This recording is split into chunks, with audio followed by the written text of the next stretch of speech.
Okay, good afternoon again. Yesterday, the main theme of the day was that rationality is all about grasping reality. Why be rational? It's necessary to accomplish any end, to achieve any value.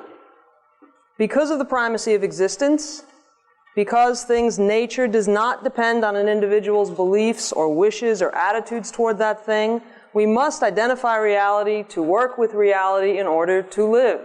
Reason is man's means of survival. Again, today we have a lot of meaty material to work through, so let me get right to it. Now, there was one last item on the outline under Part 2, Rationality's theory, that was contradiction. So I do want to just take a couple of minutes to say a word about that. The understanding of rationality that I was discussing yesterday, I think, may help shed light on another point, a point concerning the nature of contradictions. Dr. Peikoff has said that all forms of valid reasoning are so many forms of drawing inferences without contradiction. Why are contradictions to be avoided? Why are they irrational? Because they're out of sync with reality, right? Because they misrepresent the nature of facts. They misrepresent things that exist, the way things really are, whether we're talking about physical objects or a thing's qualities or characteristics, relationships, actions, effects, what have you. Now, the concept of a contradiction, I think, is sometimes hazy to people. A contradiction denotes a relationship, right? It's two things that stand in contradiction when we're talking about a contradiction. But what is it? What are the two things? What are we referring to? What are the two things that stand in this contradictory relationship? Are we talking about two facts? Are we talking about two ideas? Are we talking about a fact and an idea, or what? When Rand says that contradictions do not exist, she means that facts, things in the world, existence, never contradict one another. Nothing exists that is incompatible with anything else that exists. Yet when we hear that irrational thinking is distinguished by contradictions, and we should avoid contradictions, you might wonder, well, how could I avoid what's impossible, right? If contradictions don't exist, why are they telling me avoid contradictions? Well, in the latter case, avoid contradictions in order to be rational. In that case, what's meant is that a person's thoughts or beliefs should be consistent, should not contain contradictions. There should be none among your ideas, there should be none between your ideas and facts in reality. Why? Because acceptance of two contradictory ideas is a misrepresentation of at least one of them, at least one of the two alleged corresponding facts. In other words, it's because contradictions don't exist in reality that they mustn't exist in our minds. To allow them in our thinking is to court disaster because they are false to reality. We're misunderstanding something when we are fostering a contradiction in our thinking. We're misunderstanding something without changing its nature, okay? So again, no such actual contradictory relationship obtains in reality. That's why we mustn't harbor any in our thoughts. And notice here, what that means is that the problem with contradictions isn't simply the experience of internal dissonance.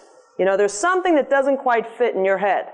That's bad, but that's just a symptom that you suspect that these ideas cannot in fact both be true. Okay? All right, let me end this with a story. There was a piece in the Times this past winter about philosophers going into therapy. Now, I don't mean as patients, but setting up therapeutic practices, okay, like psychotherapists. And there have been stories to this effect from time to time over the years. And the basic thrust of it sounded pretty confused. But the basic thrust, judging from the examples they gave, what they had in mind was something like this. You're depressed, you're going through a rough patch in your life, you remember you liked Nietzsche when you were in college, so you go to a philosophical therapist, you talk about Nietzsche a little, yeah, he talks about Nietzsche, you commiserate, you go home, you feel better. That was the thrust of the article. What was interesting, I thought, was a letter in the Times a few days later, a pretty irate letter, from a woman, I think she was a therapist, I forget exactly, but from a woman. The woman's complaint was this: no therapy client can be healed if he is graded for logic, she wrote. If she is graded for logic, right?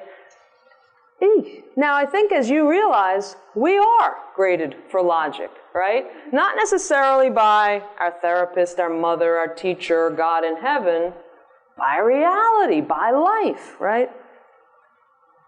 So again, you can't get away with omitting or distorting the facts, and that's the essence of rationality, or irrationality, omitting or distorting the facts, okay? Nobody can be healed from depression or whatever ails them if they do not conform to reality, get a realistic grip on their problems and proper solutions.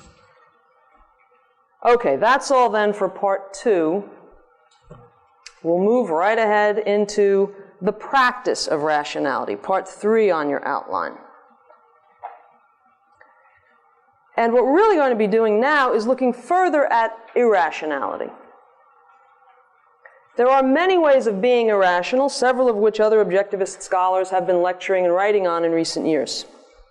Often it's indirect, that is, they might be focusing on some of the demands of objectivism, and while I'm not going to retread all of that, I just want you to remind yourselves that a lot of work that others have done in other objectivists, right, in logic, in psychology, in psychoepistemology, concerns ways of being rational or irrational.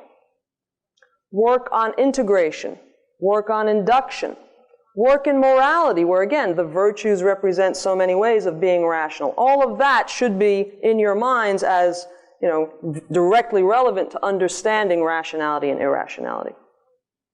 What I'm going to now concentrate on are some of the more everyday temptations or scenarios in which it's very easy for even a good objectivist to be irrational. How does that happen? How can we avoid it or minimize it? Well, for starters, we have to recognize it's happening. Realize that a given course is irrational. So largely we want to heighten our sensitivity to these disguised forms of irrationality. Once you identify some of these, it looks very obvious that they are irrational. It's easy to scoff at them. But the challenge, of course, is in the course of everyday life, in the crossfire of the kids and the boss and the bad plumbing and the wrong billing, et cetera, right? To keep your mind focused on how to proceed rationally. And our aim really ultimately is integrating theory of rationality with practice more fully. Some of these will probably be more tempting to you than others. I would also caution or sort of preliminary alert, I think we often identify with some of our own irrationalities to such an extent that we don't even notice that they're irrationalities. I mean, I've certainly found that. Quick example from my own life, confession. I have this thing about time. I'm very time conscious. I like to use my time well, to a ridiculous extent at times, such that, if somebody says, okay, you're ready to go in 2 minutes, great, let me know when you're ready to go in 2 minutes, and then it's 4 minutes, and, I can go ballistic. It's like, damn it, I could have used that 2 minutes, et cetera, right? I'll spray. Even every day, there are everyday little inconveniences that are going to take 10 or 15 minutes. You have to stop and get gas, but I get angry. I would get resentful, really idiotically so, right? But I just thought, well, that's a thing I have. That's my thing about time, right? It wasn't until fairly recently when somebody said, but that's unrealistic. That because, I had been thinking more clearly about the relationship between rationality and being realistic, that a little bell went off. And suddenly I got my own attention and started thinking, blah, blah, blah. Now I'm reforming, on the time thing. The point is, be on the lookout for these blind spots that you may have about some of your own irrationalities, right? When it's a thing you have, you want to find out, but is it an irrational thing I have? Okay? All right, so let's survey various ways of being irrational, some of these traps. Then in part 2 today, we'll cover some broader observations about the requirements of rationality. All right, to begin with, a very familiar type of irrationality, one that appears in many psychology textbooks, rationalization. Having a preset conclusion and rigging an explanation or an argument such that the conclusion appears well-founded. Pouring your energy into making a conclusion look rationally justified rather than investigating whether it truly is. For example, you think you should change careers. You're deathly afraid of changing careers. But you've really been thinking about this a lot, very thoroughly, systematically, rationally, and you have decided that is the thing to do, given your deep unhappiness in this one, etc., right? But, though you've decided that would be the right thing to do, you still let the fear win out. Now, you're rationalizing if, rather than admit what's going on, admit that you're giving into your fear here, if you rig an account that makes staying in the current career seem right, seem the rational thing to do. If, for instance, you lie to yourself in telling yourself, well, it's just a phase, this unhappiness that I'm going through right now. You know, it's natural. Everybody has patches of boredom in their work. If you exaggerate how poor the job prospects would be in that other field that you'd really like to try. If you exaggerate the importance of the health benefits and other benefits that are associated with your current position, okay? If you lie to yourself about these things, instead of conducting an open inquiry into all of the factors pro and con related to changing careers. Now, obviously, in some cases, some of those concerns could be honest concerns, okay? I mean, maybe the job prospects really are bad, etc. But I'm talking about misrepresenting them, exaggerating, minimizing things. When you rationalize, you're simply corralling these ideas as props for a conclusion that you're hell-bent on reaching. In rationalizing, you're twisting facts to suit your prior conclusion.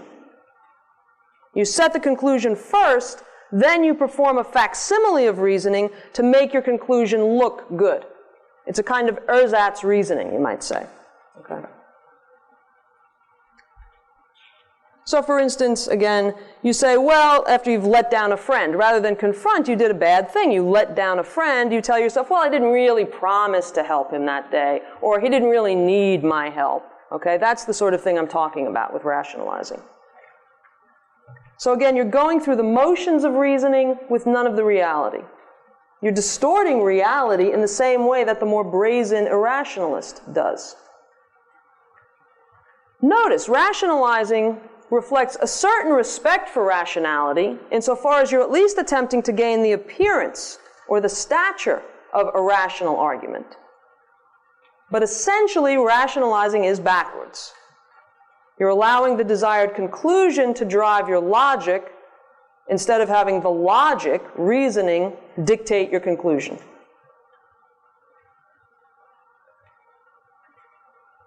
Now, a particularly common form of rationalizing, one species of it, I think, that we run into fairly often, is what I call vlogic.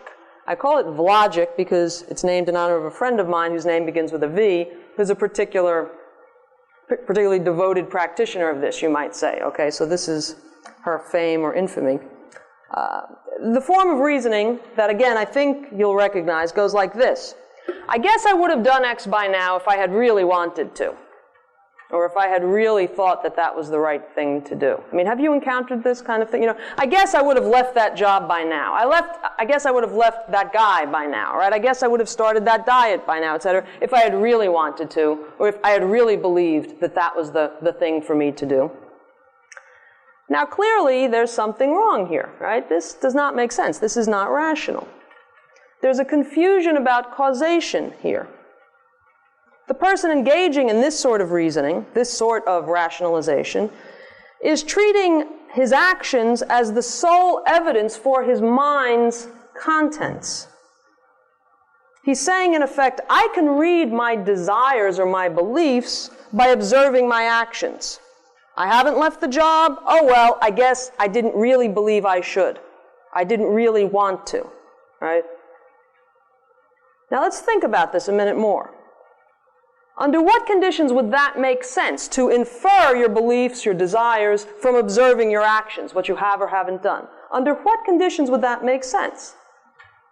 If your actions were automatic, if your actions weren't under your control, right? If a person was simply a sack of desires, moved by whatever desire he feels, or by whatever belief he happens to hold, right? If our beliefs naturally and necessarily provoked corresponding actions.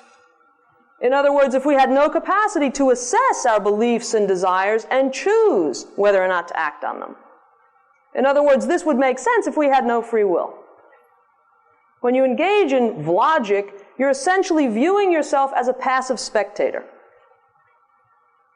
Again, I can infer my beliefs or desires from my actions on the presupposition that my beliefs or desires completely determine my actions.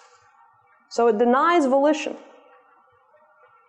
It also ignores, it also ignores other alternative possible explanations for your failure to act, right? Maybe you're not acting out of cowardice, out of laziness, out of a procrastination problem, etc. Now, logic represents a kind of retroactive rationalization, you could say. But notice, it's a rationalization for whatever I do. It denies the possibility of my ever acting irrationally, right? Because whenever I act irrationally, what do? I redescribe what I've done to show that it's not irrational because I didn't really have the belief or the desire that would have made it irrational. Did you get that? Yeah? Okay. So it's a nifty excuse. It's completely illogical, right? But that's the appeal of it. It's a great cover, okay?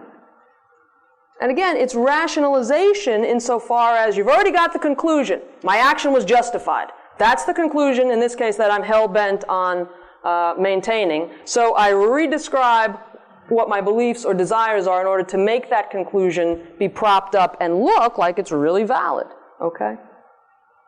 So again, the general problem with rationalization of the broader sort of this particular variety of logic is that it is backwards.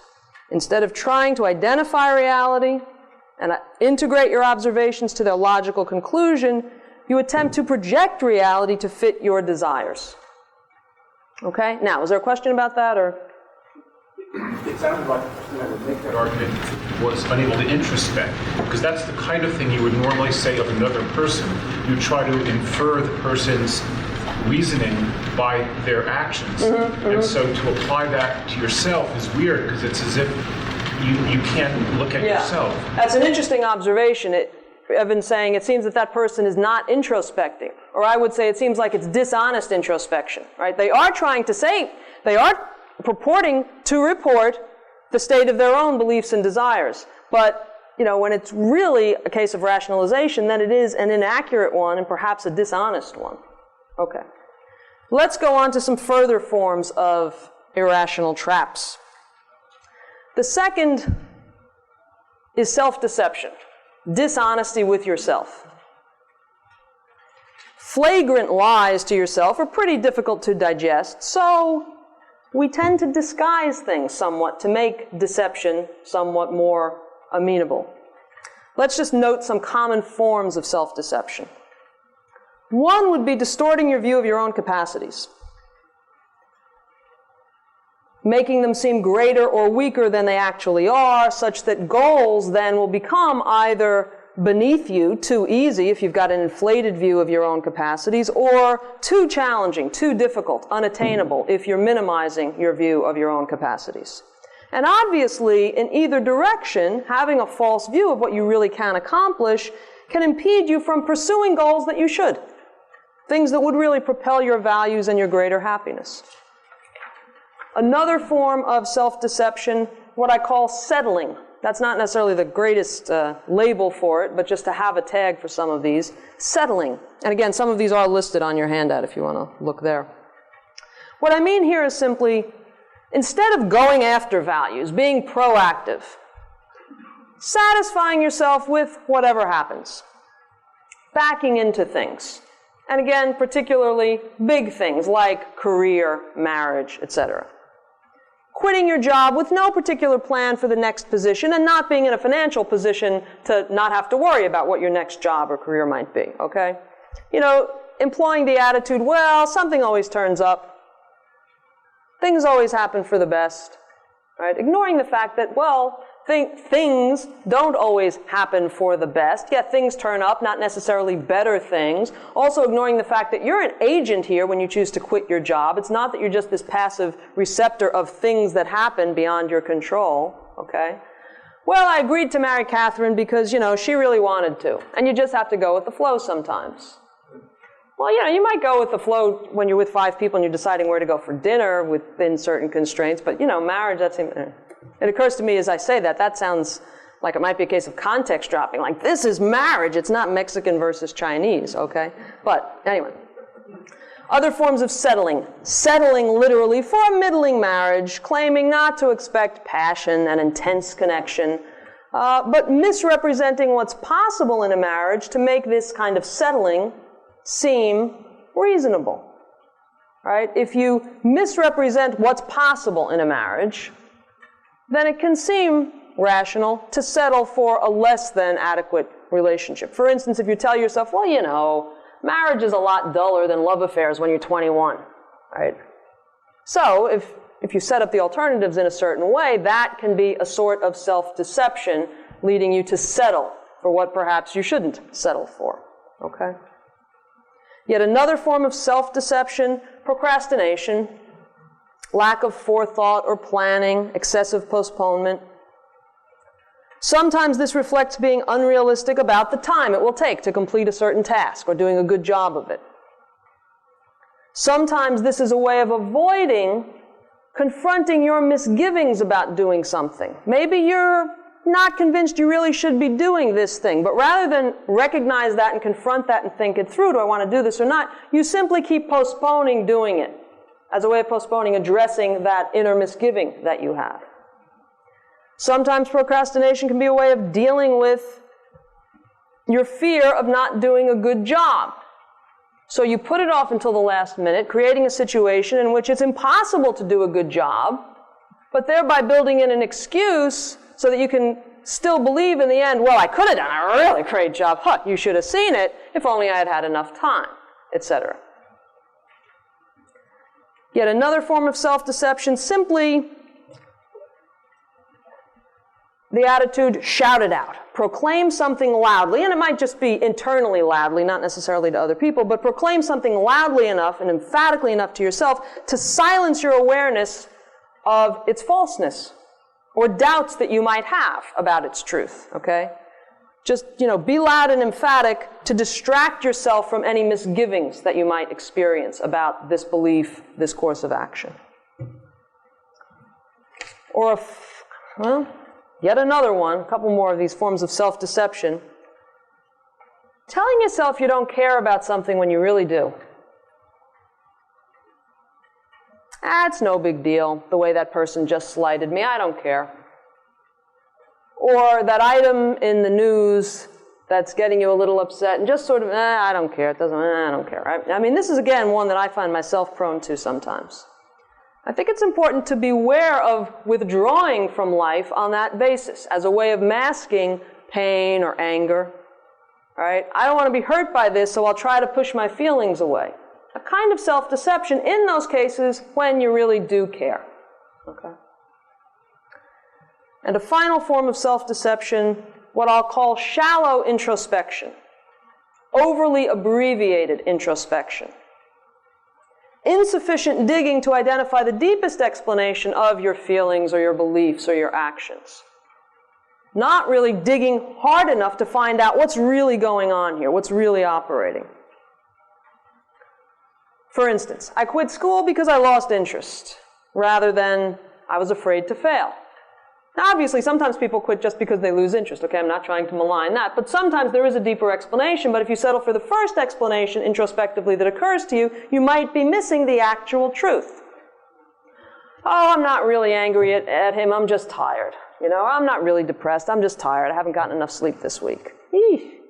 I mean, maybe sometimes fatigue can aggravate a depression or an anger, but maybe sometimes if you probe a little further, you'd find, no, there's good reason to be angry at him or good reason to be depressed, right? The point is, all of these forms of self-deception are forms of irrationality, of not pursuing the relevant facts, reality, as we were talking about yesterday, okay? All right, a third form, what I call base tagging. For many people, simply thinking of an idea suffices or substitutes for rationally appraising that idea. the fact that a thought occurs to them passes for their having covered that idea. Again, some examples. You think, well, maybe I did that because I'm really jealous of her. Or maybe I'm a fool to stay in this job. They've been trying to give me the message that I'm not wanted anymore for a long time. And then when a friend, you're talking about a situation with a friend and he says, well, maybe you did that just because you're jealous of her. And you say, yeah, I thought of that, right? Or, maybe you're not wanted on the job. Yeah, I thought of that. Of course, the question is, what did you think of that, right? Was it true? Was it false? Did you think it through? Did you rationally assess the evidence, pro and con? So this is the sort of thing I mean by simply settling for having thought of something, confusing that for having thought it through. You can say, I thought of it doesn't mean I thought it through rationally. So you want to be aware of taking that shortcut. And I think this attitude, I thought of it, that's enough, which again is usually not a conscious attitude, but a trap we can fall into. It treats thoughts as a game, like bases on a baseball diamond that are simply to be tagged and, sped beyond, right? Tag first and keep on going to get home. As opposed to treating thoughts as things to be examined in the search for rational conclusions. So the point here is simply don't equate a fleeting thought, touching base, with having reasoned about an issue, okay?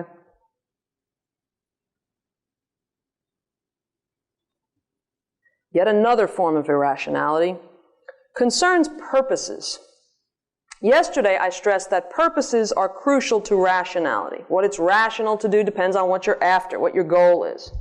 Failing to identify your purposes properly sets you up for irrationality. And again, here I have a few things to say. One way to preclude a rational procedure is to maintain incompatible goals, attempting to juggle antithetical ends. For instance, the person I know who says, well, I want the stability of this nice, comfortable suburban life with my husband and the kids. And I want it's almost comical. And I want the excitement of these flings with men I meet on the internet, right? I don't really love my husband anymore, but I don't want to leave the marriage yet because, I'm not in a financial position to take care of the kids and I don't want to lose the kids, etc. Obviously ignoring the fact that if you do start having these flings and if they're found out, you could lose the kids, right? You could be judged an unfit mother, and right? Incompatible goals make for irrational living. I mean, what do you do? How do you figure out which of you can't continue to harbor these incompatible goals. You've got to sort out the inconsistency between them and make a decision, okay? Another obstacle to rationality, haziness in your goals, leaving your purposes cloudy or ill-defined. If you fail to identify your purposes forthrightly in black and white, you won't know what they demand. Obscurity aids irrationality. As long as your aim remains muddy, you can't determine what the rational course is. The more cleanly you identify what you're after, the harder it will be to countenance irrationality, especially if you're a self-respecting objectivist. And notice, it's haziness about goals that often allows us to attempt to maintain incompatible goals. If the edges around our goals are blurry, their incompatibility is going to be less obvious to us. Okay? Now, haziness about goals also sets you up for third type of mistake about purposes. Simple misprioritizing. Misprioritizing, misplacing your purposes, allowing lesser purposes to take the place of higher ones. The convenience of a job over doing work you really love and care about. Prizing a familiar and safe relationship over an opportunity for true happiness. Now, granted, our values are not always the relationship among our values, the hierarchy, the ranking of them isn't always immediately obvious, doesn't always just fall into place. You have to really work on sorting them out. But the point is, yeah, you have to work on sorting them out if you want to pursue them rationally and set yourself up for rational living. Failing to properly prioritize, failing to be very clear about your goals can also make you more vulnerable to external pressure from friends, family, other people. the weaker, the hazier your own aims, the more easily you can be swayed by extraneous forces expressing their ideas of what the right thing to do is. Notice too, I mean, in a lot of the cases I talk about, there's a clear, in at least a lot of these cases, there's a clear moment when you choose to do something irrational. But irrationality can also be a kind of ongoing, simmering process, right?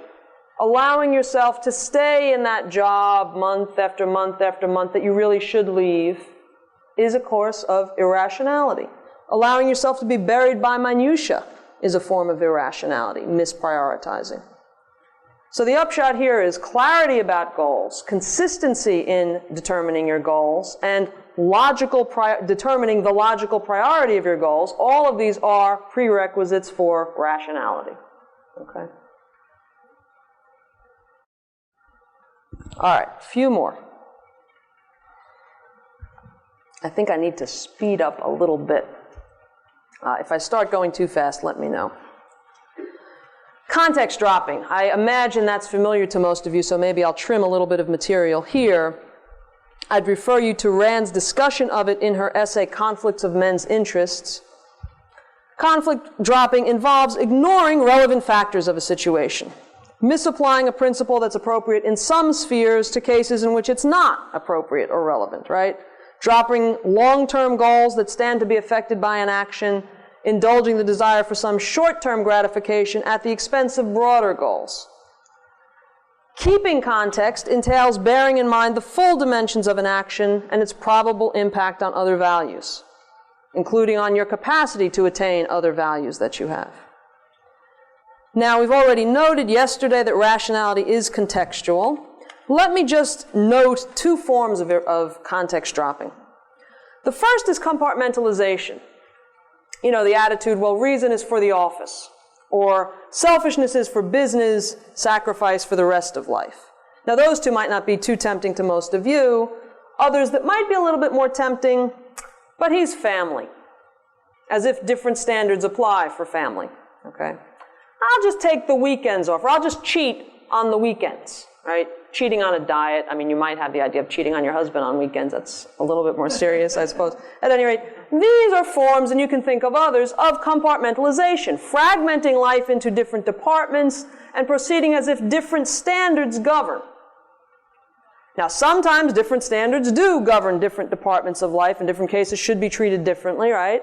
But compartmentalization is irrational and unjustified when it's an inappropriate application of distinct standards where the same standards should apply. I mean, certain basics in human behavior, being rational, being honest, being just, etc., should apply whether or not the guy is family. Okay? Another form of context dropping that I think is particularly tempting to many objectivists is irrational perfectionism. Irrational perfectionism, making unrealistic demands on yourself about how much work you can do, about how good your work can be or should be, about the number of people you can make and keep commitments to. The problem is that irrational perfectionism drops the context of what is actually realistic, of what's possible for you in this time frame, given your current knowledge, given your current abilities. It's seductive, I think, because it seems admirable, right? You want to be good. You want to do something well. You want to do your best, and you want your best to be good. But if it's unrealistic, it isn't admirable. You're just setting yourself up for failure and frustration. It lapses into treating standards of goodness as intrinsically compelling, as not based on reality. Moreover, using an unrealistic standard of what you should do can prevent you from actually doing your best. If you're spending all your time worrying and wringing your hands over, oh my God, it's not as good as I want it to be, as good as it should be by some irrational standard, or if you're pushing yourself to an extent beyond the way you can really perform at a peak level, you'll get in the way of making the thing as good as it actually can be for you now, given your current knowledge, abilities, time, etc. Okay? So I think a lesson here is Beware of being fooled by good intentions, your own good intentions in this case. Irrationality that arises from apparently admirable sources, like wanting to do your best and wanting that to be really good, such irrationality from apparently admirable sources is particularly hard to correct because I think there's a part of us that doesn't quite believe we should correct it. You know, there's a part of us that still believes, oh, but come on, isn't this really good and right? No, we've got to digest that if it's unrealistic, if and when it is unrealistic, it's irrational. And no good is going to come of trying that course. Okay? One caution here, since we're on the subject of context dropping and context, beware the abuse of context as a blanket excuse for relativism or for slacking off. I think it's a good idea to develop a habit of, whenever you find yourself invoking, oh, well, that's a different context, or, you know, that excuses this behavior, or something like that, using it in that way.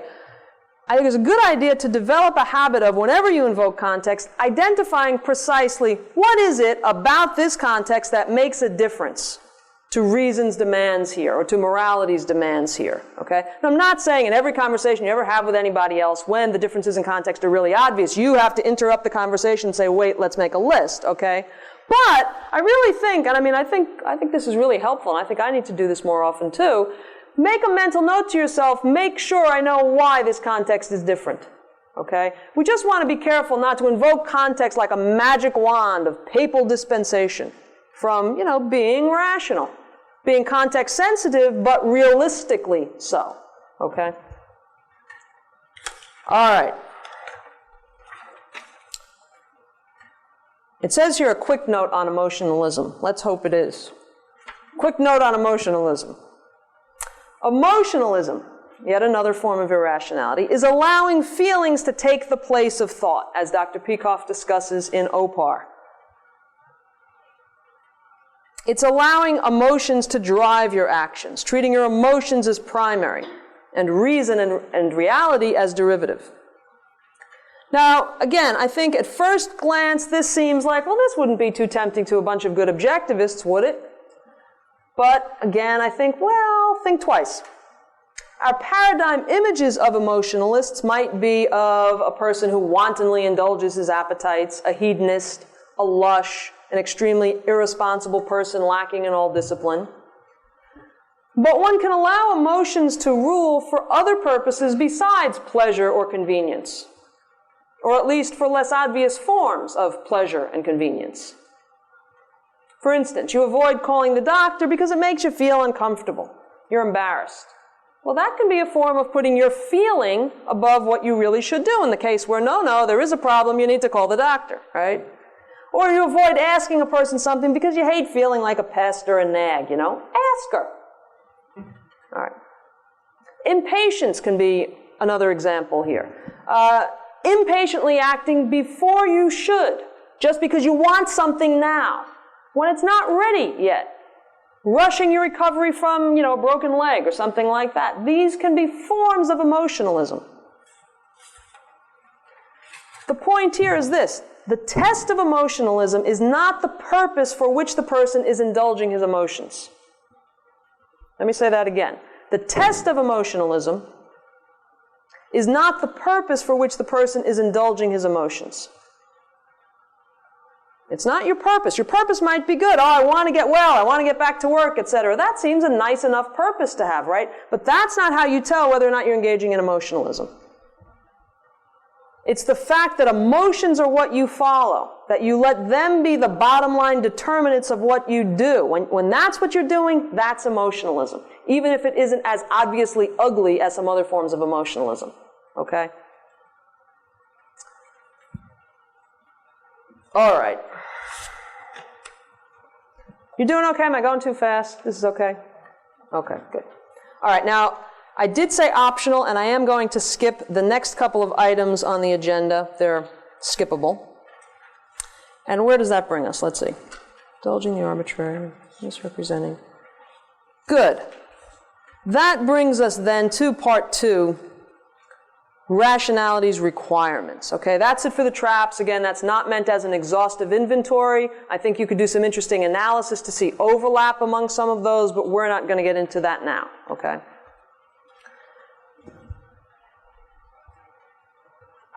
What then does rationality require?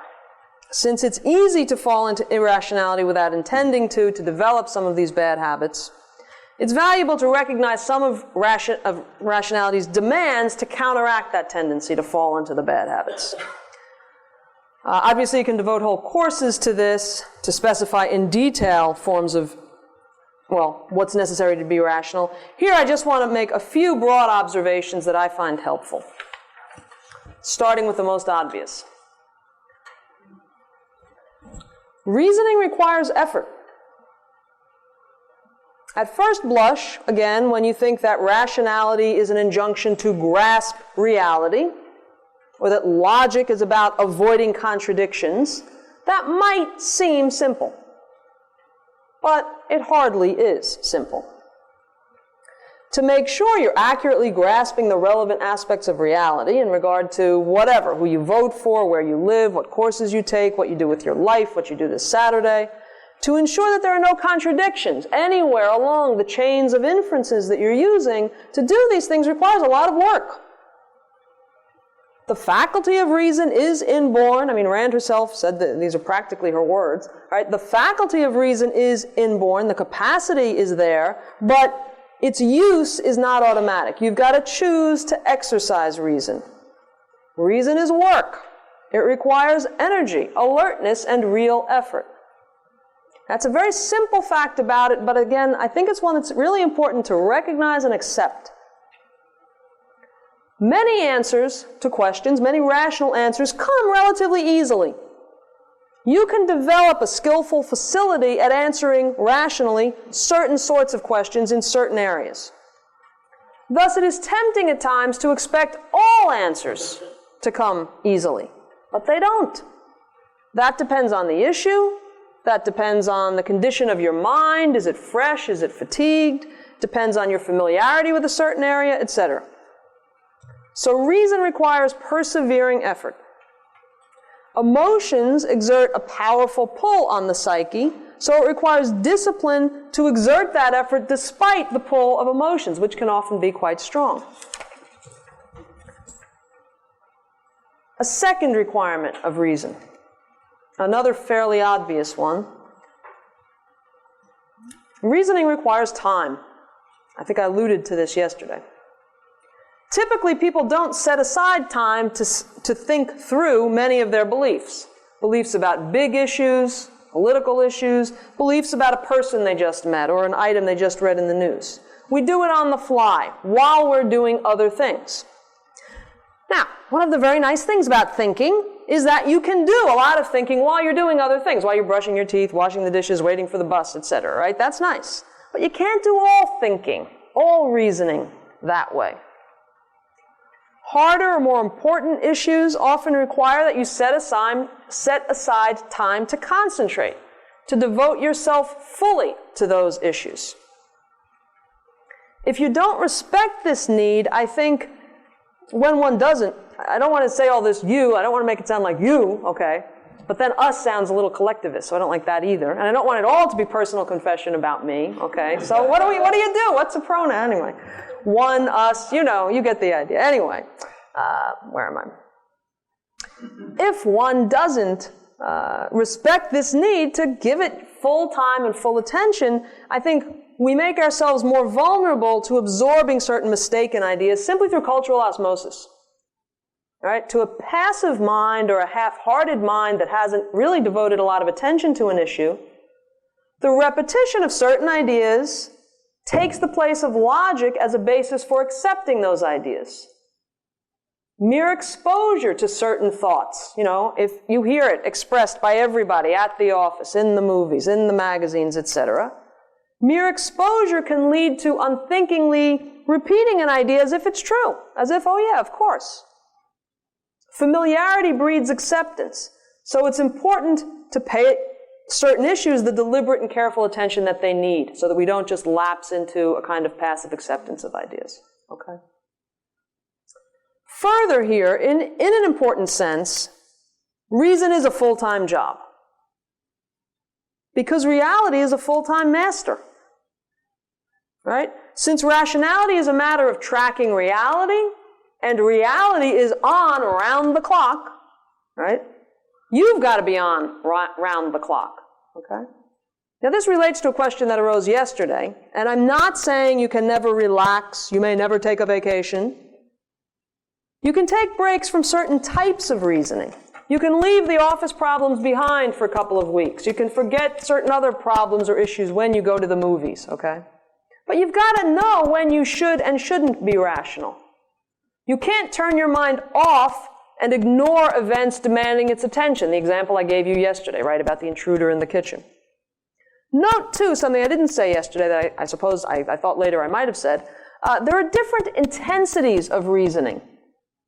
We all do many different things all day that require that we reason. They're not all equally demanding, right? In your work, whether you're an engineer, whether you're teaching 10-year-olds, there are certain sorts of reasoning that might be the most intense that you do all day. But then if you come home and play the piano, or cook dinner, or order dinner from a menu, or decide whether to make a bid on a house, etc., you're reasoning. Now, compared to what you do all day, the reasoning involved in cooking may seem like a piece of cake, but it is still reasoning. So don't think that lesser, less demanding forms of reasoning are not still forms of reasoning, okay? So let's put it this way. Any vacations that you take from reason must be partial and provisional.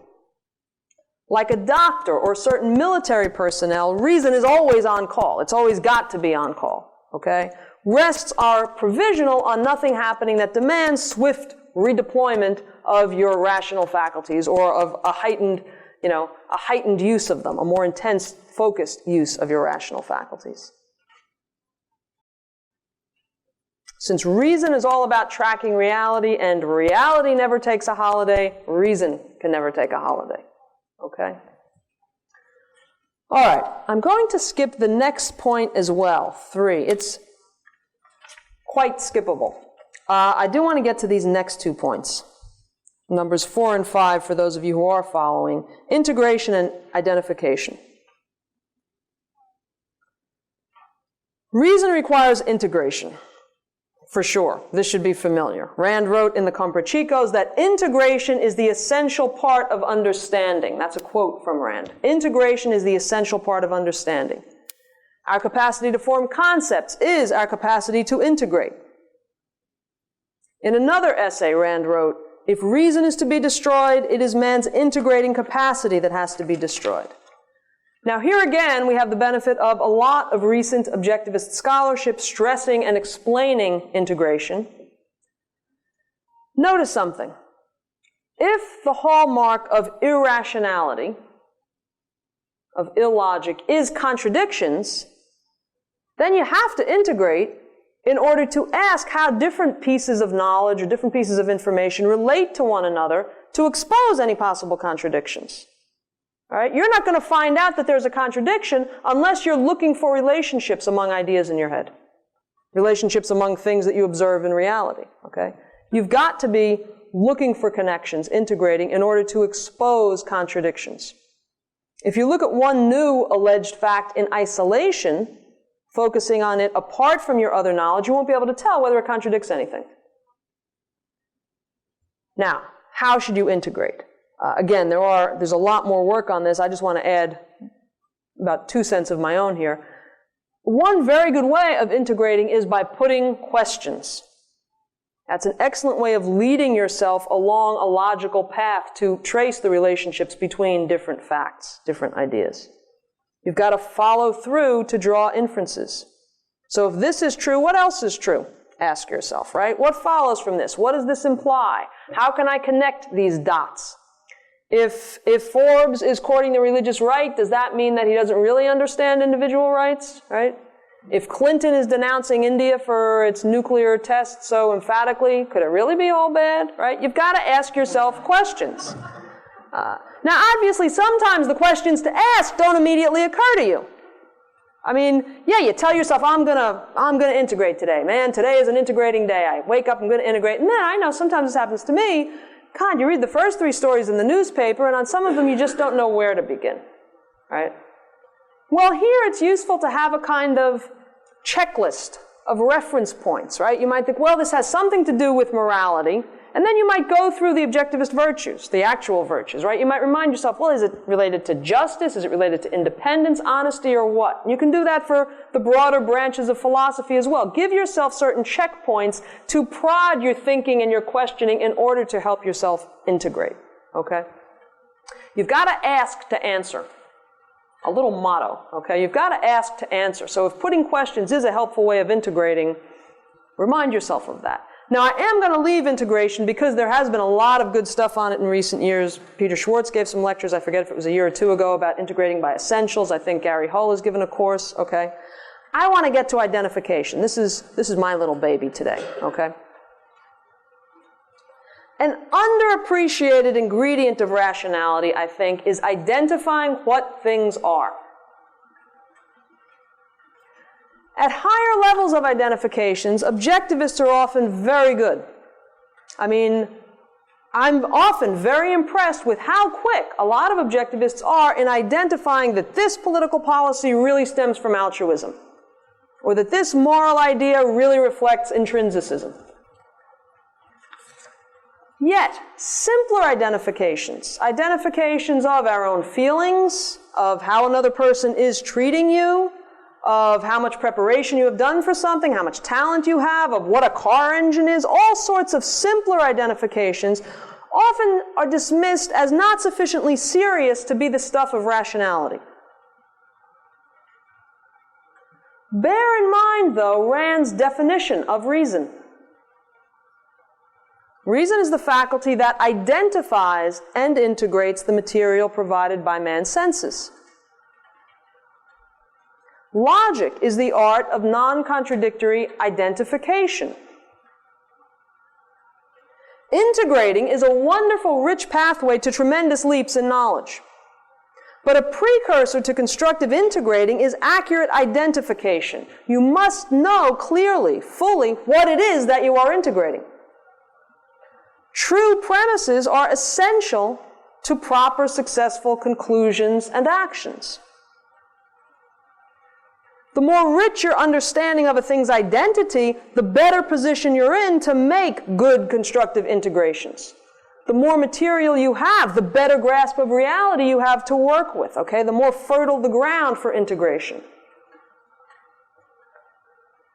Rationality, again, is avoiding contradictions. That's relatively easy when issues are defined in black and white terms.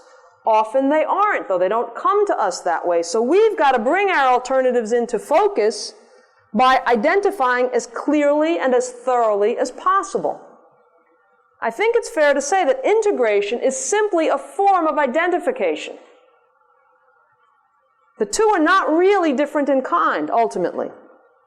Integration is a more sophisticated form that depends on the less sophisticated activity of identifying. But proper identifications are crucial to rationality and to building knowledge. In Atlas, Rand wrote, existence is identity. Existence is identity. Consciousness is identification. She didn't say consciousness is reasoning. She was more specific than that. She was more basic than that. Because reasoning is identifying. And even when you're integrating, what you're doing is identifying more fully. Identifying this in relation to other facts to enhance your understanding, okay? Put this a different way. Rationality requires being a namer. Identifying things, seeing things for what they are, calling things for what they are. This is indispensable to reaching correct conclusions. You've got to call a spade a spade. No beating around the bush, no euphemizing, don't fudge, don't obfuscate, don't equivocate. And Rand here was an inspiring paradigm. Her brilliance rested not simply in making connections, but in identifying things for what they truly are. Think back to some of your first reading of Rand. Now, I'm thinking in particular of the nonfiction. This is probably also true of the fiction. It is true of the fiction. But in particular, I'm thinking in my experience of the first times I read some of the political and moral essays. Recall how shocking and how bracing that was. She said what nobody else would ever say. She identified the true nature of different ideas, of different practices. And that, I think, is what enabled the insights, the connections that then unfolded on her pages. So the point, again, is that careful identification facilitates constructive integrations. All right, a quick corollary here, still under the importance of identification to reasoning. Rationality requires clean, valid concepts. The material of your identifications and integrations must be valid. Invalid or pseudo-concepts will sabotage rational thinking. It's not only false propositions, false statements. If somebody says to you, well, the Protestant ethic is the real source behind the success of capitalism, right? That's a false statement. But sometimes false statements are actually easier to discover their falseness. Bogus concepts are often employed to do the dirty work, to hide the unreasonableness of what is being said. If you credit pseudo-concepts, notions such as a consent decree, anti-competitive practices, the public good, intuition as it is most usually used, institutional racism, pluralism, some of Rand's other examples, I think extremism, McCarthyism, right? Polarization. If you credit these pseudo-concepts, you're blocking up, you're completely preventing the possibility of accurate identifications and integrations. You're preventing the possibility of true rationality. Now here I would just note, for those of you who are newer to objectivism, this whole idea of anti-concepts or pseudo-concepts is very important. And it's an easy one to miss the first round through, the second, the third round through, okay? Dr. Peikoff discusses it in OPAR around page 137, and he there, I believe, quotes Rand herself, so if you look at that, it would point you to some of the places where Rand herself directly discussed this, okay? That was OPAR 137, if you're interested. Okay. The clearer your identifications, then, the harder it is to fall into certain traps of irrationality. The more in focus you make your alternatives, the more in focus you are about the essential nature of the different actions you're contemplating, the harder I think it is to make bad decisions, right? If you remind yourself clearly, this is what this means, this is what this action is and what this course will lead to, and so on for your other alternatives, I find it's a lot harder to make bad decisions. I tell myself every morning, I say, make good choices. And sometimes later in the day, I mean, I'm not saying I still make some bad choices sometimes, but sometimes later in the day it'll be, but Tara, you were going to make good choices today, and it'll slow me down and help me to identify the choices, and it helps, okay? All right. Thank you for letting me go on a little bit long today, but I wanted to try to get through that. And we have like 2 minutes for questions.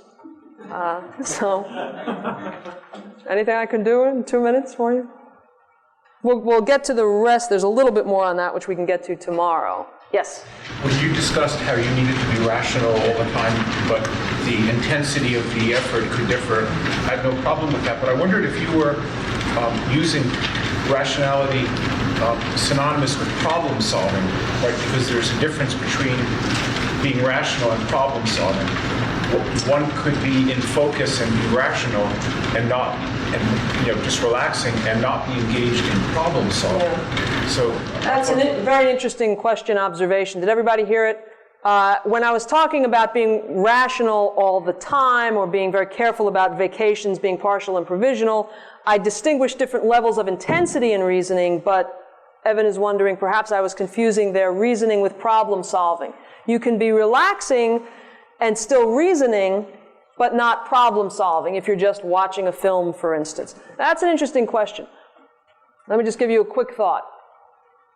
In a certain sense, I think, in a certain sense, I'm inclined to say all reasoning is problem solving, even though the problems aren't problems in the way that we normally think.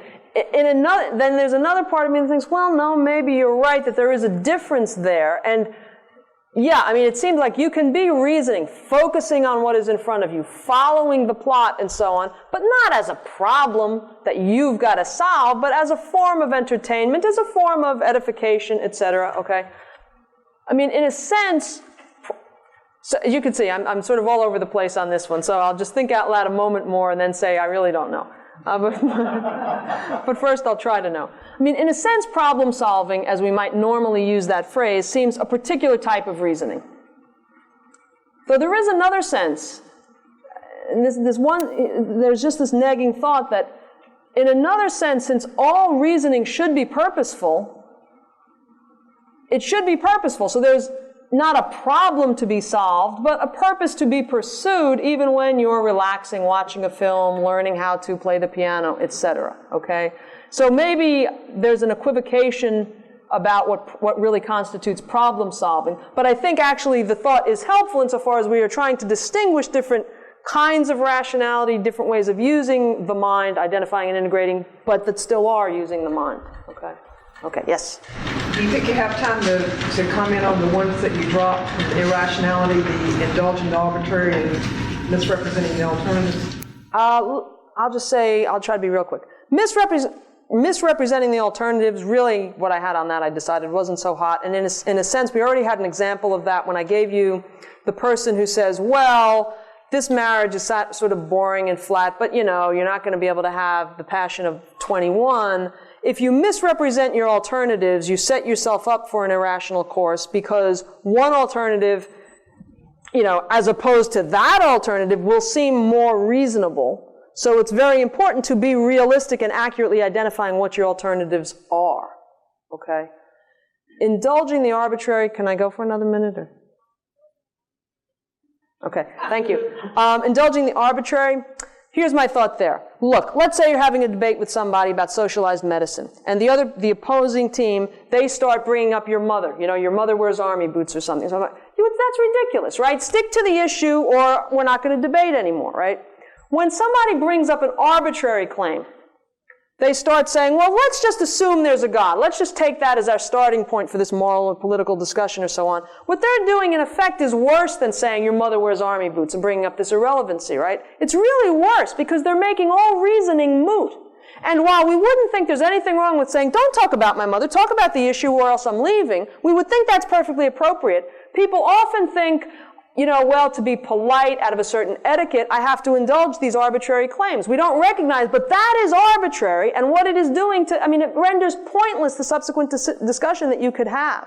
So, I mean, the real point there is don't indulge the arbitrary. Anyway. Okay, thanks.